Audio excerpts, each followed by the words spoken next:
नमस्कार साथियों, मैं पीडी सिंह आपका स्वागत करता हूं जोन ऑफ पीडी में। आज हम बात करेंगे इग्नू बीएड का एंट्रेंस एग्ज़ाम जो हुआ है उसके भाग अ खंड 1 सामान्य हिंदी बोध।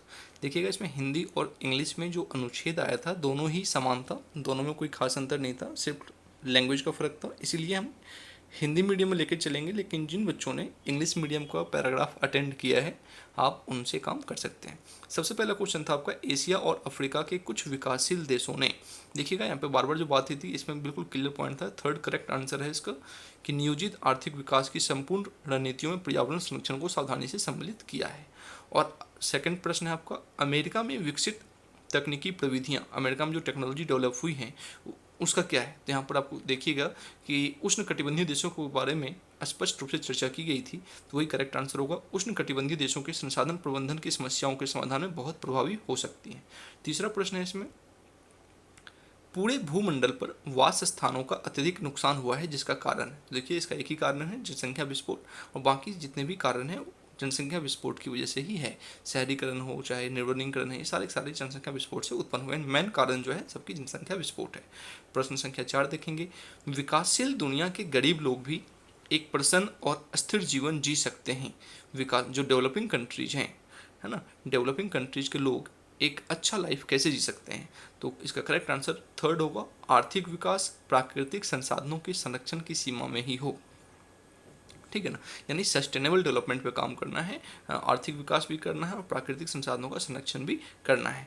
प्रश्न संख्या 5 की बात करेंगे इसमें, विकासशील और विकसित दुनिया में कितना पर्यावरणीय प्रदूषण हुआ है। जो डेवलपिंग कंट्रीज हैं और जो डेवलप्ड कंट्रीज हैं, है ना, एक देश वो है जो विकास कर चुका है और एक देश वो है जो अभी विकास के रास्ते में है। जैसे इंडिया वगैरह की बात करें, इन्हें तीसरी दुनिया कहा जाता है। तो इनमें पर्यावरण का प्रदूषण कितना हुआ है। तो करेक्ट आंसर क्या होगा, थर्ड होगा इसका, कि विकसित और विकासशील दुनिया दोनों में ही पर्यावरण क्षरण काफ़ी हुआ है। ऐसा नहीं कि विकसित देश में नहीं हुआ, विकसित देश में भी काफ़ी हुआ है। नेक्स्ट, गद्यांश के अनुसार आज की प्रश्न से परे वास्तविकता क्या है।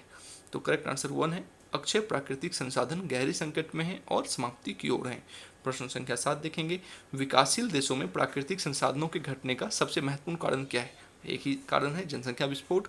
प्रश्न संख्या 8, प्राकृतिक संसाधनों के संरक्षण के लिए सर्वाधिक महत्वपूर्ण क्या है। तो भाई इसके लिए जो सर्वाधिक महत्वपूर्ण है वह है संसाधन प्रबंधन हेतु विज्ञान एवं प्रौद्योगिकी में विकास। प्रश्न संख्या 9, प्राकृतिक संसाधनों के संरक्षण पर केंद्रित क्रियाकलाप महत्वपूर्ण किसके लिए है। शाश्वत विकास, जिसे हिंदी में सस्टेनेबल डेवलपमेंट कहा जाता है, यानी जो रिसोर्सेस हैं, जो संसाधन है, उसका हमें वर्तमान में ही शोषण नहीं करना है बल्कि उसको बचा करके रखना है आगे की जनरेशन के लिए भी। और गद्यांश किसके बारे में है। तो गद्यांश जनसंख्या विस्फोट के बारे में बात करता है, लेकिन मेनली इसके आसपास नहीं घूमता है। जिसका जो मेन टारगेट है, जो मेन उद्देश्य है वो ये है कि शाश्वत विकास हेतु प्रभावी संसाधन प्रबंधन, यानी सस्टेनेबल डेवलपमेंट करने के लिए अपने रिसोर्स को किस तरीके से मैनेज किया जाए। ठीक है ना, इसका अगला पार्ट हम अगली वीडियो में देखेंगे, उसको आप सब्सक्राइब कर सकते हैं आराम से।